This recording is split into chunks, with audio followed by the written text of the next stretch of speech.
All right, Deuteronomy 32, if you will.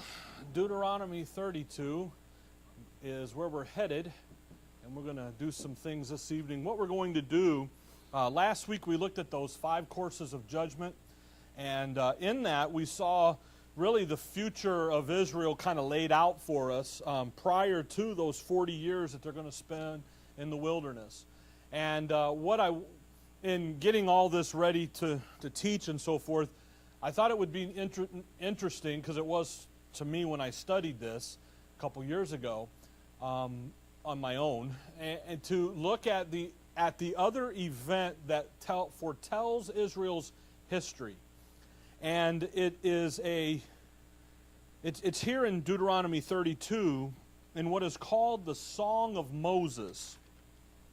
And in the Song of Moses, there is a picture given of Israel's future, but not from looking back and saying, okay, this happened and this happened and this happened. Rather, it's a looking out there saying, this is going to happen.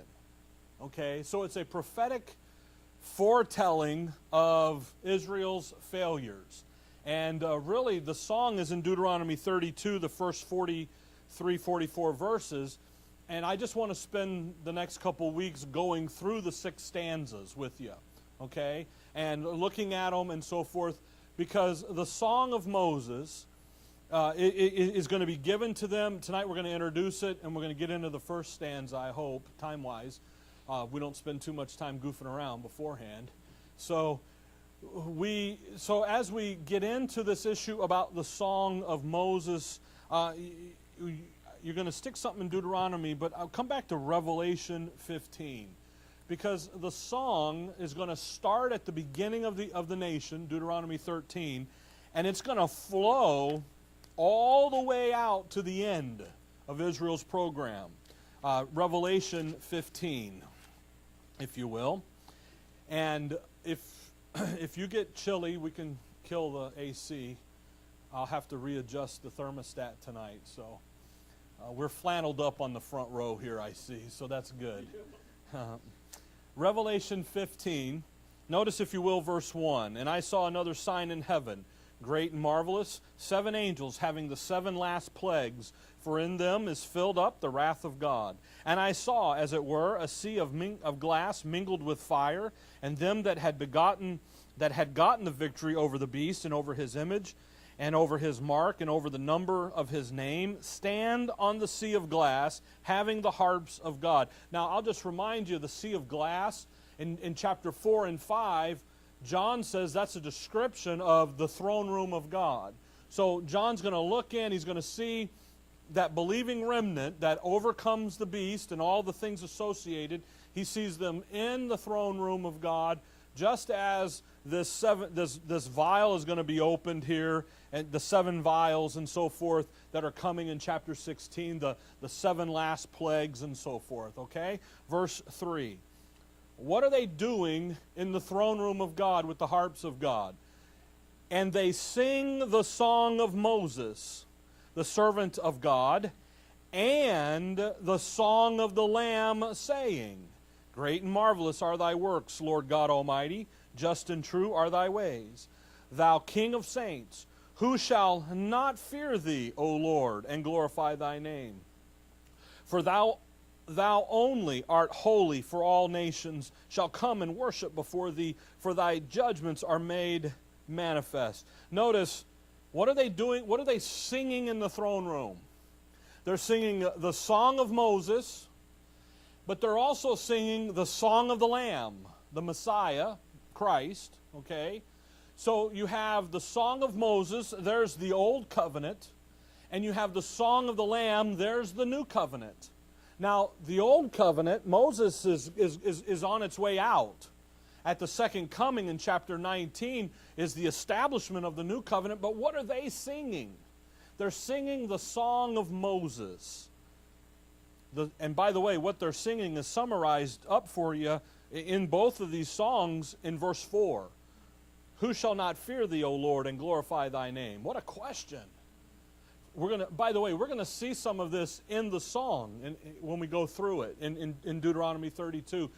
And there's going to be some things that we're going to look here in Isaiah that we're going to see happen in the song, because the song of Moses is foretelling their future. Here's what's going to happen to you guys. And let's be very clear, it does happen to them. So we come to Deuteronomy 32, the Song of Moses. Again, come over to Isaiah 40. My point in Revelation 15, give you that, is that they're singing what? The Song of Moses and the Song of the Lamb. The Song of Moses is going to foretell their failures, and the Song of the Lamb is going to be the issue of him delivering them and avenging them and bringing them into the kingdom. Okay? So we're going to look at both songs is what we're going to end up doing. All right? Go with me to Isaiah chapter 42. The handout is there online. You can get it through the PDF file from the website and so forth. It's there. It's available.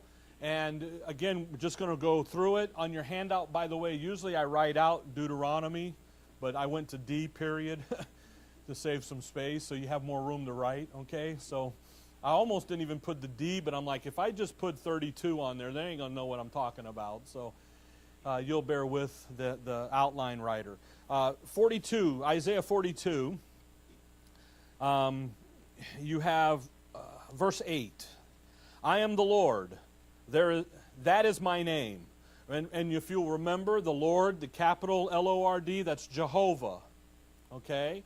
So we're talking about Jehovah here. I am Jehovah. That is my name. And my glory will I not give to another, neither my praise to graven images. Behold, the former things are come to pass, and new things do I declare. Before they spring forth, I tell you of them. Now, God is going to manifest himself here, okay? And he's going to manifest himself to Israel, and really he's going to manifest himself to everyone. How, though? By foretelling the future. He comes in and he says, hey guys, behold, the former things are come to pass, and the new things do I declare. Before they spring forth, I tell you of them. I'm going to tell you the future. You know how you know that I'm God? Because I can tell you what's going to happen, and it's going to happen, and it does happen, and that never happens. You know, what's the Nostradamus guy? You know, you read about him, you hear about him, you know, and all. But you know what, though? I can foretell the future, that in 100 years, things are going to be different than they are today. Okay? You know, you can procrastinate about something, or prognosticate, sorry. Okay, I get there. God says, I tell you the stuff ahead of time, and it's going to happen. Verse 10. Sing unto the Lord a new song. There's the song of the Lamb. Why? Because the old song's on its way out.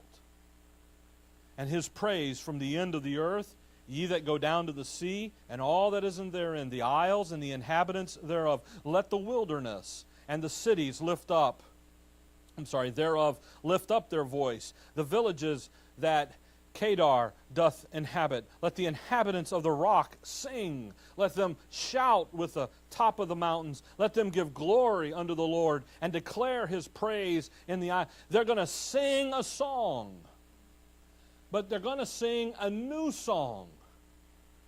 And again, the old is Moses. The new song is that song of the Lamb, the Messiah. And again, come over to chapter 43. Moses, the song of Moses, it's going to trace Israel's failures from the very beginning all the way over to when the Messiah comes back, redeems them, and moves them into the kingdom. When they're on their way into the kingdom, they've been delivered, they've been avenged. They sing the new song, the song of the Lamb, as they are marching on it. The saints come marching in, okay, not New Orleans, but the real saints. As they go into that kingdom, they're going to sing this new song. Isaiah 43.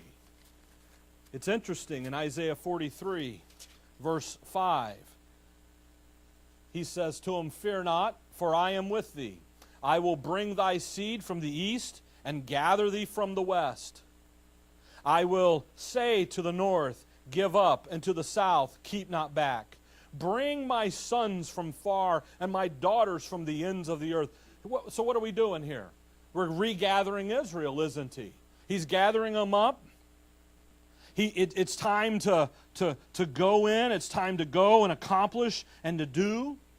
Verse 7, even every one that is called by my name, for I have created him for my glory. I have formed him, yea, I have made him. Notice that. He formed Israel. That's who he's talking about there, the him. The sons and the daughters, the him. He formed Israel. He's responsible for Israel. If you know what he's saying there? If you want to know what I'm doing, look at Israel and you'll see what I'm doing. Because when I'm in a minute when we get down into Deuteronomy and we look at the context around the song, if you obey, I'm going to bless you, and if you don't, I'm going to lay some curses on you. So if you want to know what I'm doing, all you got to do is look at what I'm doing with Israel, then you'll know what I'm doing. That's what he's talking about. Verse 8, verse 9, verse 8. Bring forth the blind people that have eyes, and the deaf that have ears. Let all nations be gathered together, and let the people be assembled. Who among them can declare this and show us former things? Let them bring forth their witnesses, that they may be justified, or let them hear and say, it is truth. Ye are my witnesses, saith the Lord, and my servant whom I have chosen, that ye may know and believe me, and understand that I am he. Before me there was no God formed, neither shall there be after me. I, even I am the Lord, and beside me there is no Savior. Boy, that's a great evangelistic verse. When you run up against someone who's just being a knucklehead, boom, there's no one there but him. Verse 12, I have declared and have saved. I have showed when there was no strange God among you. Therefore ye are my witness, saith the Lord, that I am God. Now, what he's doing there and what he's talking about, them Israel being his witness, is when the nations come up and they are going to see God. Think about a courtroom and a witness. That's what he's talking about here. Not that they're out there yelling, God, Jehovah, Jehovah, Jehovah. Okay? It's a courtroom. Prove your case. And he says, look at Israel. There's my proof. I formed them. I gathered them up. I brought them into the land. I told them they were going to fail. I've told them that they're going to become an abomination to me. And then I kicked them out of the land. Now I'm bringing them back. You want to see that I'm God? Look at and the funny thing is, guys, is in Deuteronomy 32, I told them I was going to do it, and it happened right on schedule. I foretold it. Pre-written history, way before, not looking back like human history does. By the way, you know who writes history, don't you? The winners. The winners write history. You know, that's why most of the church history books that you read about church history are from a Roman Catholic perspective, because they won. Now, it might be a Protestant name, but it's a Protestant sympathizing Catholic. Okay, that writes it. By the way, there's only one real good church history book that has somewhat of a dispensational bent. It's called Miller's Church History, and he tends to write from a non-Catholic. Well, he writes from a non-Catholic viewpoint because he's not a Catholic, but he writes from a dispensational viewpoint as well. Anyway, I digress. Come back with me to Deuteronomy. The issue here in Isaiah 43 is you're going to be my witness. And I'm going to gather you up. I'm going to gather you in the land. You're going to be my witness that I'm God. And I'm going to preserve, I'm going to take care of you, and so forth, because I said I was going to. So when we come back to Deuteronomy 32, and we begin in verse 1, where he says, give ye ear, O heavens, and I will speak, and hear, O earth, the words of my mouth, and so forth. And we begin to look at the song itself of Moses. We have to get some context here, obviously, around this before jumping into it. But Deuteronomy 13 is at the very beginning of the nation. They've come out of Exodus. They have crossed the Red Sea. They're into the Sinai Peninsula. They have worked their way up to Kadesh Barnea. They're ready to go into the land. The spies go in. They see that they can't. 10 say no, 2 say yes. The majority wins. They don't go in. God lays out the edict that no one's going into the land until that generation has died, and this new generation will go in. That's what's happening in Numbers and Leviticus and Numbers, Exodus, Leviticus, and Numbers. At that point, they then go out and they wander around the wilderness in a big circle for about 38 years, because it takes some time. But we always say 40 because that's the totality of from the Red Sea and on. And they begin to wander, and they get done wandering. The years are up. Now they're sitting right back in Kadesh Barnea area, ready to go into the land under Joshua.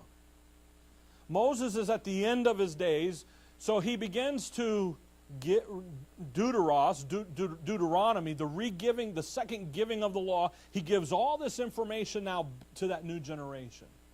And in 32, he's actually 34, he dies. So he's at the end here. But it's at the beginning of the nation.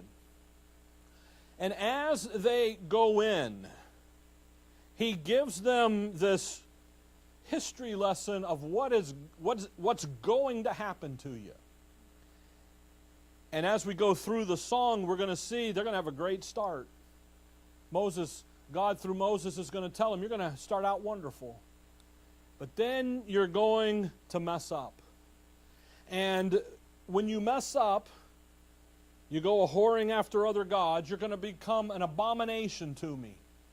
And you're going to make it to where I'm going to have to kick you out of the land. I'm going to have to deal with you in such a manner that I'm going to have to move you. By the way, that's Leviticus 26. The fifth course, what does he do? Gentile captivity. Nebuchadnezzar starts it, and boom, boom, they're gone. They're out of the land. But then, I'm going to regather you up. And you'll come back to me. And then I'm going to do for you all that I promised to Abraham, Isaac, and Jacob to do for you. And all that I promised under the covenant relationship, I'm going to have to come in and take care of it and do it for you. So there's the history, really, real quick. But I want to go through that so you see it. Now, before we do that, we've got to catch the context that leads to the song in chapter 32. Look in chapter 31 and verse 28 and 29. Verse 28, gather unto me all the elders of your tribes and your officers, that I may speak these words in their ears, and call heaven and earth to record against them.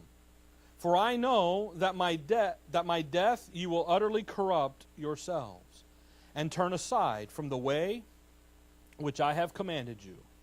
And evil will befall you in the latter days, because you will do evil in the sight of the Lord to provoke him to anger through the work of your hands. Now, what a foretell there. Moses says, you go get all the leadership together, because I'm going to die, and when I die, you're going to go right off the edge. But notice he uses a term in verse 29, in the middle of the verse, that will befall you in the what? The latter days. Now, the latter days is something that they understood. They understand it from Genesis chapter 49 with Jacob, when he talks about Jacob trouble, the latter days, the last days. But it's something that they understood here. Go back up into chapter 31 to verse 17. Well, verse 14. Go back up far enough. Because they understand something here because of what's going on, what Moses is already telling them and teaching them. By the way, when you sing a song, you learn that song, don't you? That's an easy way to learn stuff is to sing it with the kids. You know, we teach them the Bible. That's the book for me. You know, but the KJV and all that. Why? Because it gets into it gets into them. If I don't sing, evident of a couple of Sundays ago. If you sing Amazing Grace, how many times do you hear Amazing Grace being sung on the radio by some contemporary artist, and you finish the song for them because they only know verse 1. They only know the first verse, and then most of them will know it's not really the last verse, it's the fourth verse, because really that song's got 2 more verses to it, I believe, 2 or 3 more verses that are not even in the songbook when you go look for it. But it's that one where we'll be there 10,000 years, bright shining as the sun, you know. And so you know that song, but you know the doctrine that song portrays and so forth. That's why when we sing that song, when we all get to heaven, we're going to walk the streets of gold and the pearly gates and all that stuff. We've rewritten some of that because we've come doctrinally to understand that that's not what's going to happen, right? Right? Okay. Just checking. That's what they're doing. They're going to learn a song because it's easy to teach, it's easy to get into. 31:14. This thing about the last days, the latter days. And the Lord said unto Moses, Behold, the days approach that thou must die. Call Joshua and present yourself in the tabernacle of the congregation, that I may give you a charge. And Moses and Joshua went and presented themselves in the tabernacle of the congregation.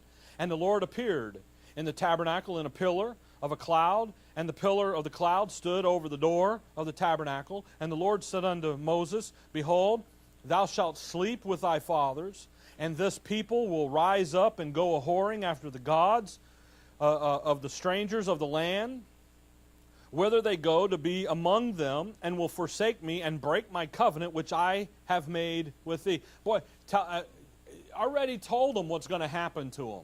Verse 17, Then my anger shall be kindled against them in that day, and I will forsake them, and I will hide my face from them. And they, by the way, that hide their face there, you see those details happen in the book of Esther, where it happens in historical. But this is not only historical, this is also prophetic, because what is that day? Isaiah 2 says that's the day of the Lord, the day of his wrath. Verse 17, Hide my face, and they shall be devoured, and many evils and troubles shall befall them, so that they will say in that day, Are not these evils come upon us, because our God is not among us? And I will surely hide my face in that day, for all the evils which they shall have wrought, in that they are turned unto other gods. Notice that, about 3 or 4 times there, what's he says? That day, the day of the Lord, Isaiah 2. Now watch verse 19. Now therefore write ye this song for you, and teach it to the children of Israel. What are they going to do? Now it's time to write a song. But we're talking about the last days, aren't we? Verse 29. Verse 29 again, the latter days. Look over at 32, verse 35. Chapter 32, verse 35. To me belongeth vengeance, and in recompense.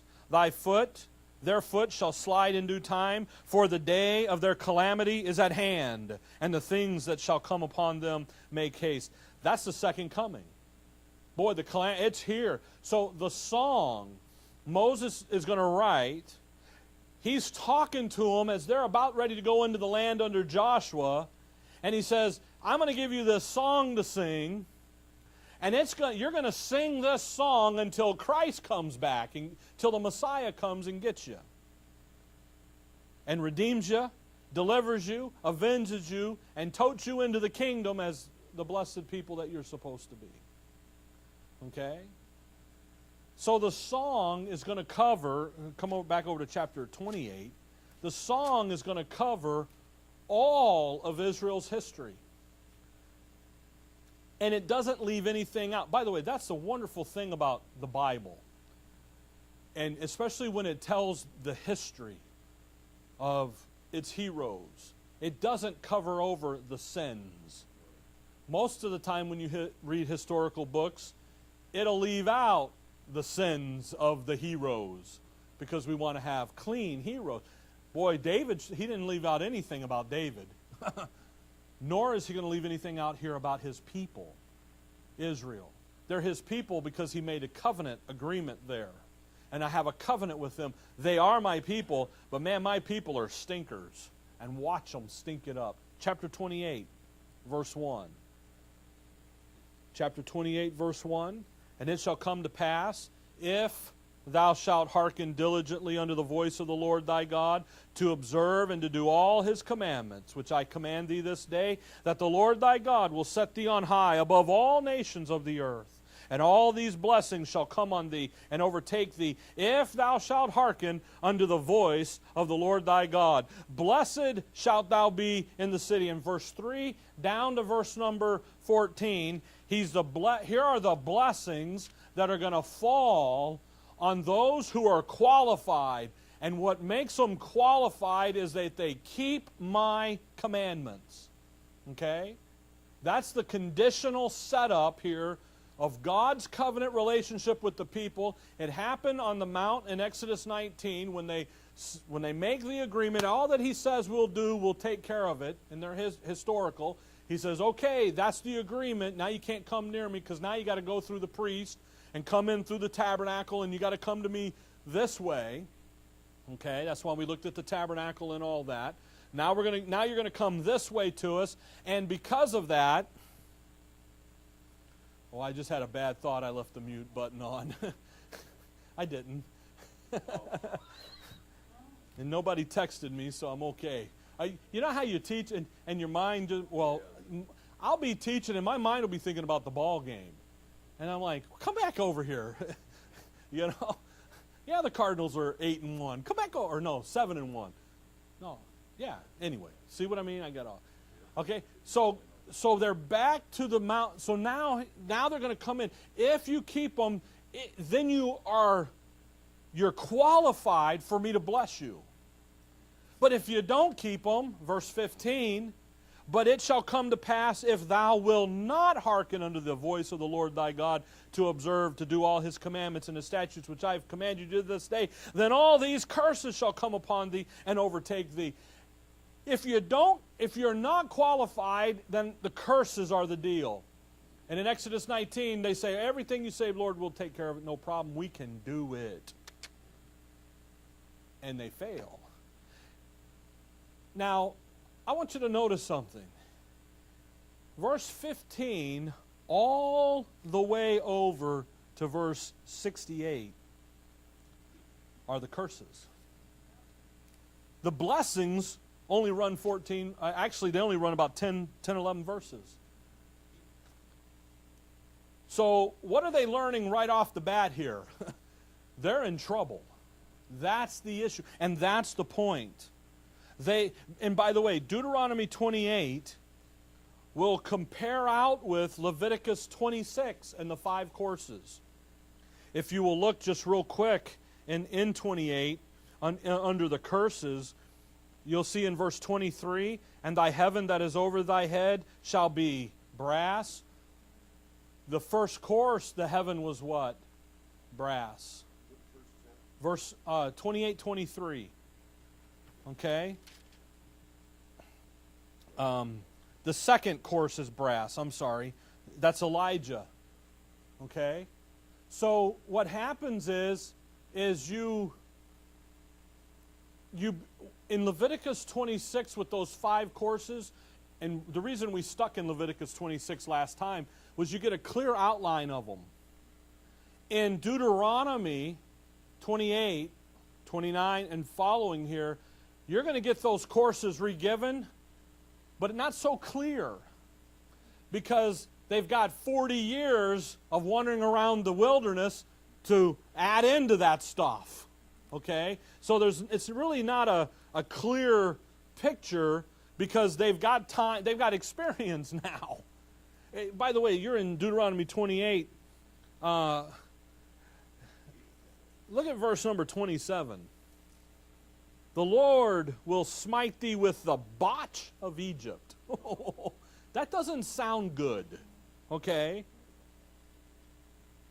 I mean, verse 35, the Lord shall smite thee in the knees and in the legs, with a sore botch that cannot be healed, from the sole of thy foot unto the top of thy head. He's just going to be one big boil. Not a bubble, a boil. It's not good, and that's what's coming to him.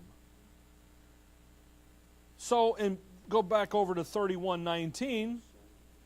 Oh, all the way. I mean, could you imagine?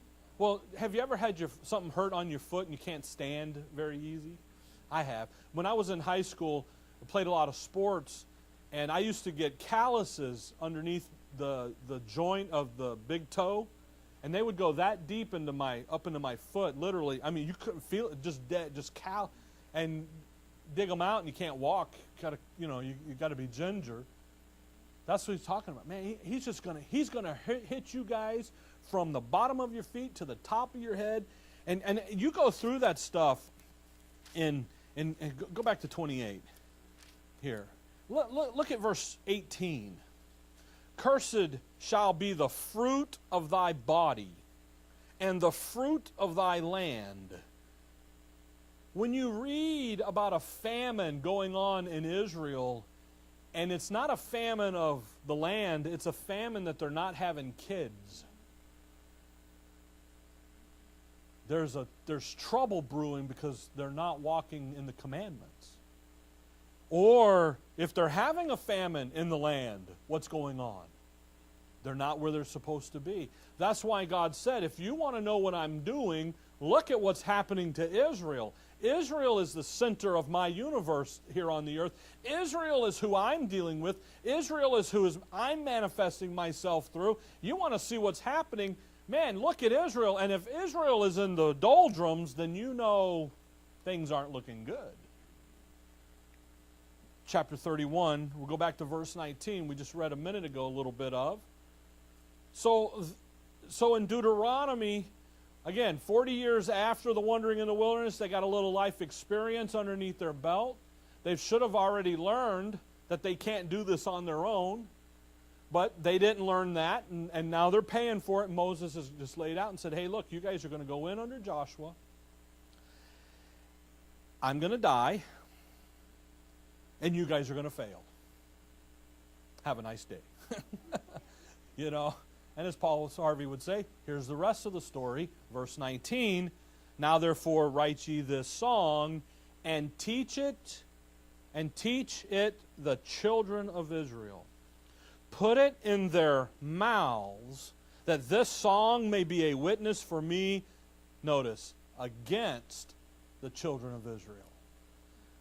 What's the song for the children of Israel? For them. The song of the Lamb. What's against them? The song of Moses. Okay, the law, the old covenant. Now he says, now by the way, verse 19, now therefore, because you broke the covenant, and because now I'm going to lay you underneath that fifth course of judgment out there, and because this is those 5 courses are coming, write a song. So it's, again, teach it to the children. Because it's me against the nation of Israel now. And because of that, he then writes the song. Verse 20, for when I shall have brought them into the land, which I swear unto their fathers, that floweth with milk and honey, they shall have eaten and filled themselves, and waxen fat, then will they turn unto other gods, and serve them, and provoke me, and break my covenant. And it shall come to pass, when many evils and troubles are befallen them, that this song shall testify against them as a witness, for it shall not be forgotten out of the mouths of their seed. For I know their imagination which they go about, even now, before I have brought them into the land which I swear. Moses therefore write this song the same day, and taught it to the children of Israel. And he gave Joshua the son of Nun a charge, and said, be strong, be of good courage, for thou shalt bring the children of Israel into the land which I swear unto thee, unto them, and I will be with them. and yet they're going to fail. Now, this is all future. Again, Moses is writing the song. It's a witness to them about their failures, the calamity that's going to come upon them, and then that it's going to take God himself is the only one who can redeem them and avenge them and deliver them from the mess. Now in 32, we have the song, okay?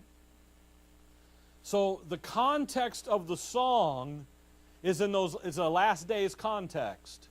The situation around this is, hey, the 5 courses have been laid out, clearly outlined for you before. Now it's coming at you, and this is what's going to happen. And literally, you can study down through this in chapter 30 and 31, 28, 29, 30, 31, 32 are all the section here.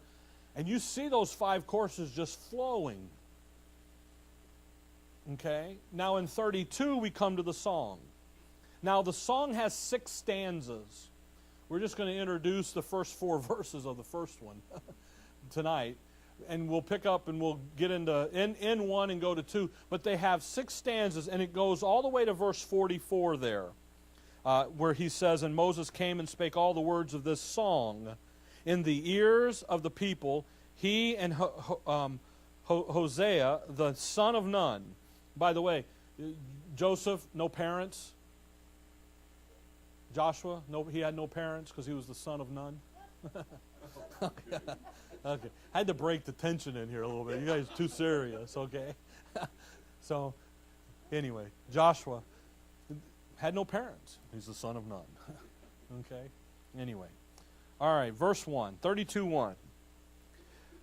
Again, we're going to look at each one. My plan is to go through. The first stanza is the first 6 verses is the first stanza.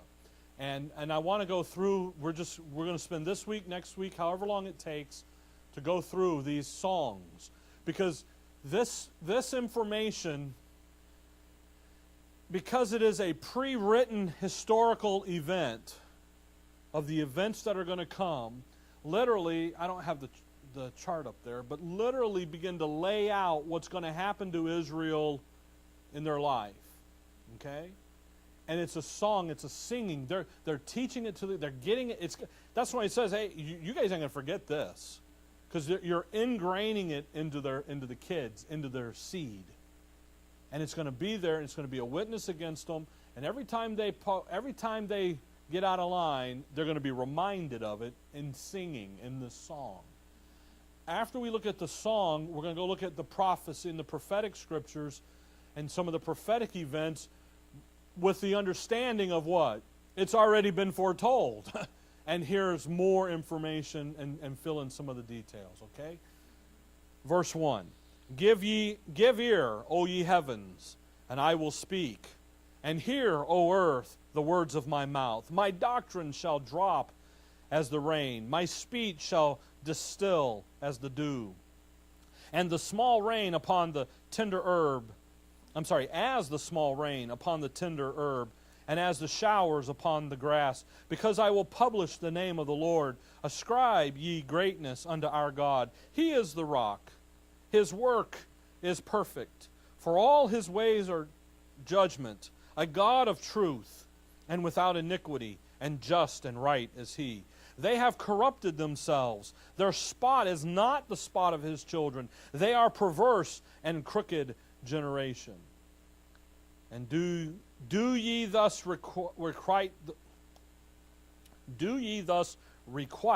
the Lord, O foolish people and unwise? Is not he thy father that hath bought thee? Hath he not made thee and established thee? Remember the days of old. Consider the years of my generation.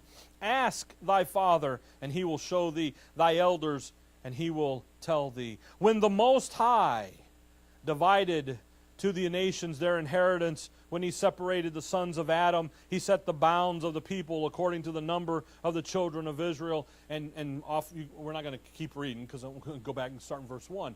By the way, the Most High, Genesis 14 and so forth, there is that reference of the possessor of heaven and earth.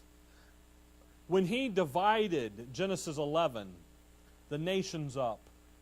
How did he divide them up? The number of who? The children of Israel. What's their number? 12. Okay? So he divides. See, Israel is always the center plan. Okay?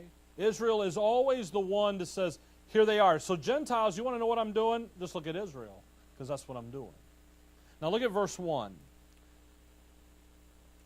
Give ear, O ye heavens, and I will speak, and hear, O earth, the words of my mouth. My doctrine shall drop as the rain, my speech shall distill as the dew, as a small rain upon the tender herb, and as the showers upon the grass, because I will publish the name of the Lord. Ascribe ye greatness unto our God. He is the rock, his work is perfect. For all his ways are judgment, a God of truth and without iniquity, just and right is he. The song starts out with how great God is. And the song begins here in these first verses about the greatness of the one that they are going to forsake. And he's setting up to demonstrate to them on how foolish it is for them to do this.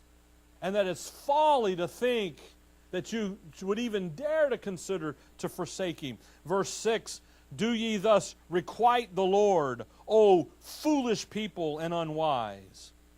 I mean, is this how you're going to repay God? Is this how you repay your Father? By rebelling?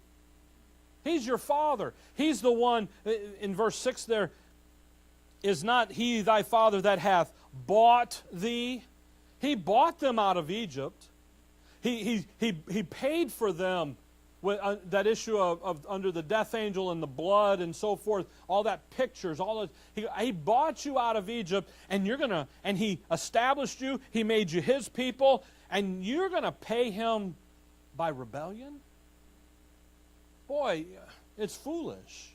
Actually, verse 5, they have corrupted themselves. Self-destruction. They've destroyed themselves.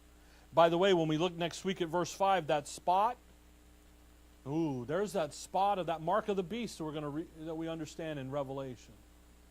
Because it's a mark. It's not, people think you're going to get tattooed with the number 6. It's not the tattoo, it's a mark. And it's a spot, and it's a spot of the leper. Leopard, say it right. Okay? And there it is. It's all, again, as you get going, man, it just flows in all the scriptures for Israel. Verse 1, the stanza, the song begins on how great God is, how foolish it's going to be for them to turn away from him and to rebel. Verse 1, give ear, O ye heavens, and I will speak, and hear, O earth, the words of my mouth. Notice the message is to all. It's to the whole universe. And the message, my words. Verse 2, my doctrine. The words here is he's going to say, he says this to Israel. It's their song. But it's also everyone, it's impacting everyone. And even though the song is going to focus in on Israel and it's about her and what's happening, it's really a notification to everyone that I am God.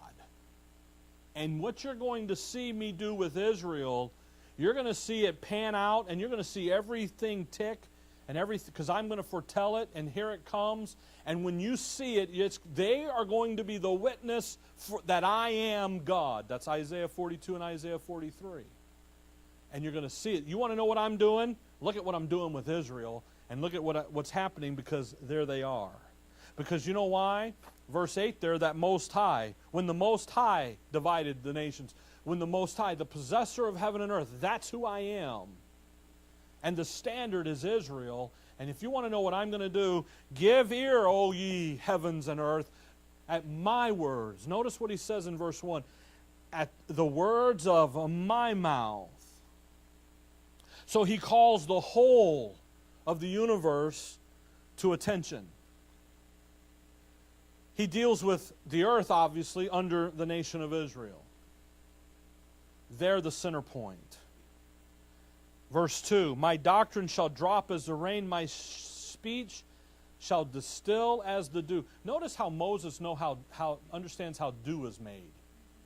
You know, modern medicine didn't figure that out for a while. Just in the last, you think about modern medicine, what were they doing 150, 175, 200 years ago? Not much. Moses understood that running water would keep germs away from you. He taught Israel that. You go over there, you run water over that wound, and guess what? You won't get infected. What'd they do to George Washington? He's dying. They put leeches on him and leech him and bleed him and all. You know, so mankind's way behind the Bible. Okay? Actually, there's stuff in Job that science hasn't even caught up to yet and trying to figure out. You know?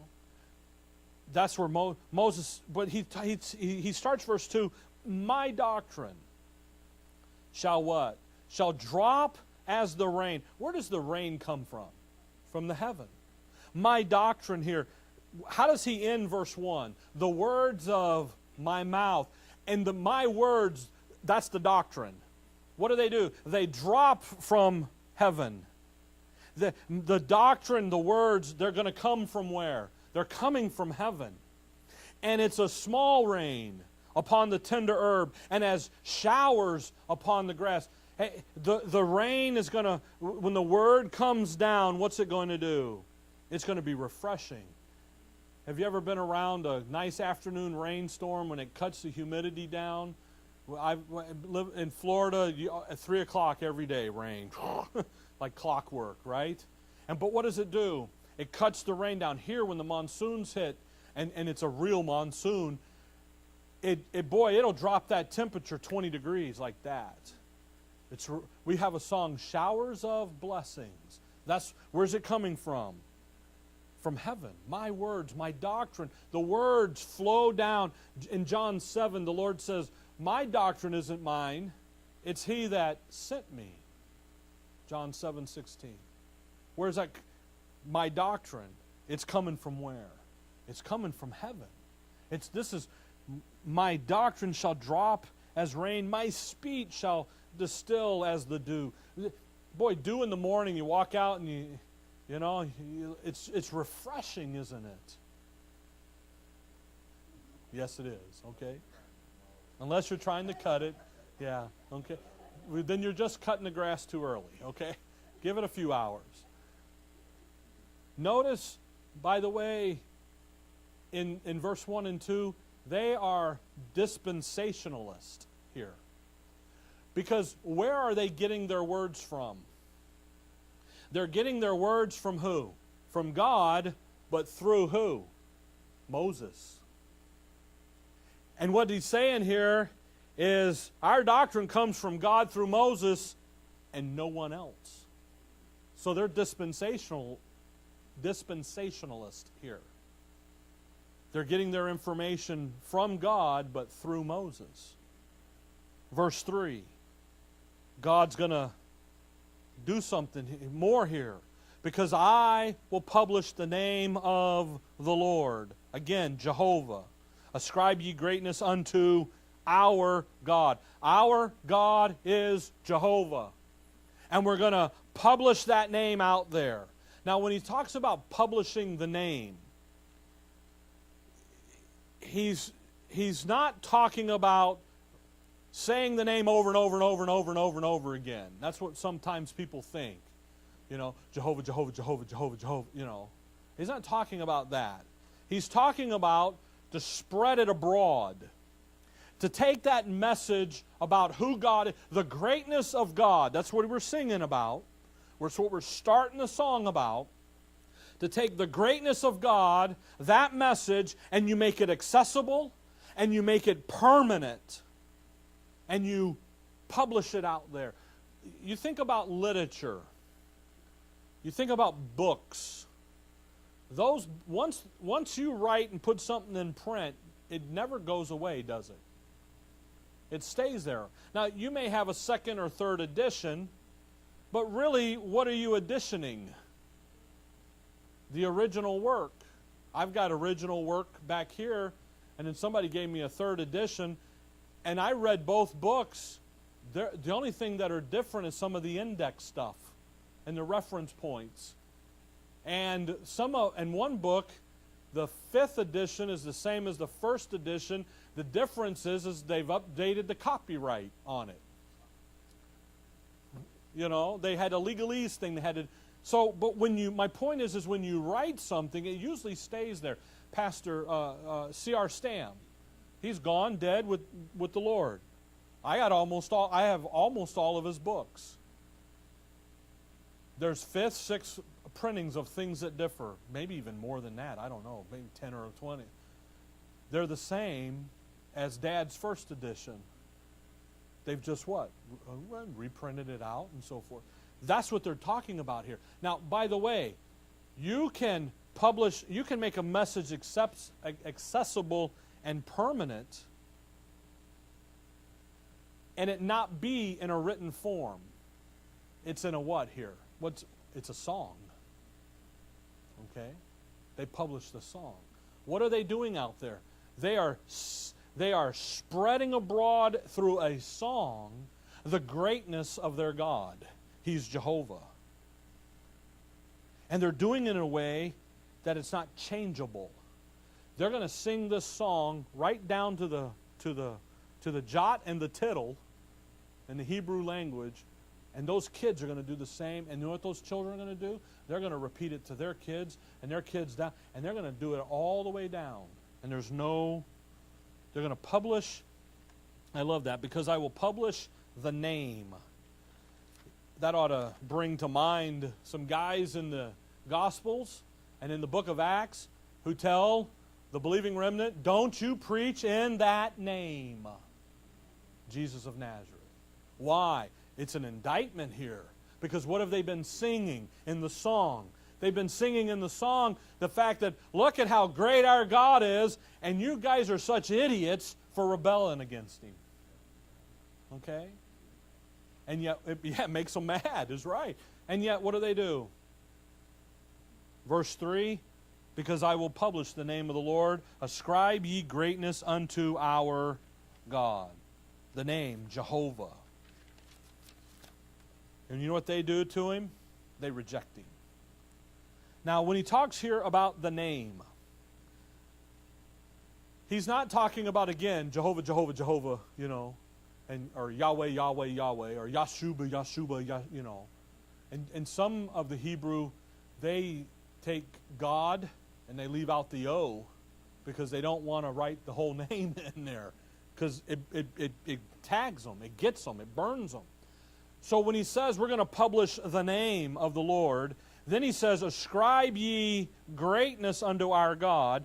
He's talking about what we're going to be publishing out there is who He is. Not just say Jehovah, and not just say He's our Lord, but here, ascribe ye greatness to Him. This is His essence.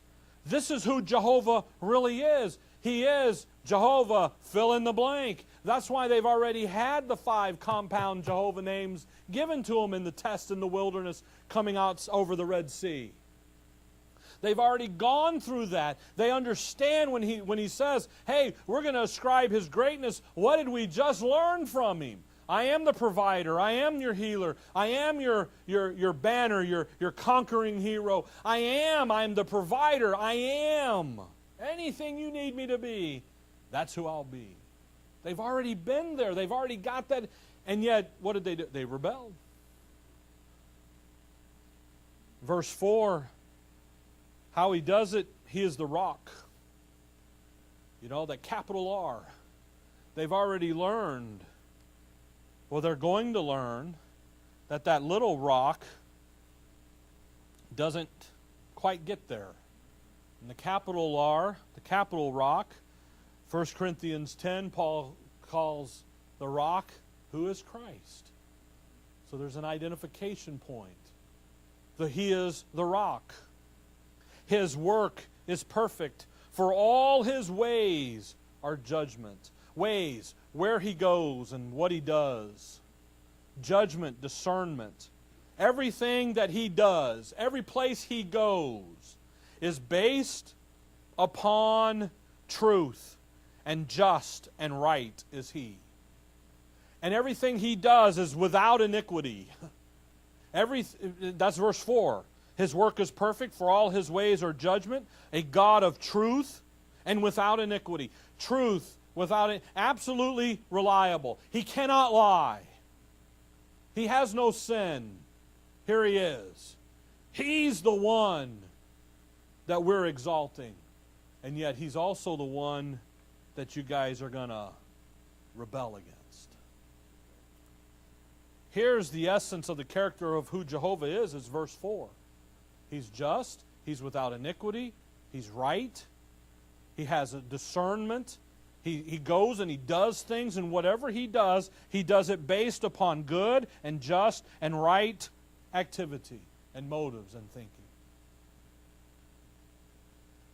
So when the song begins, the first stanza here, we'll pick up in verse 5 because there's stuff and all that we'll be here for another hour, and I don't want to do that to you, okay?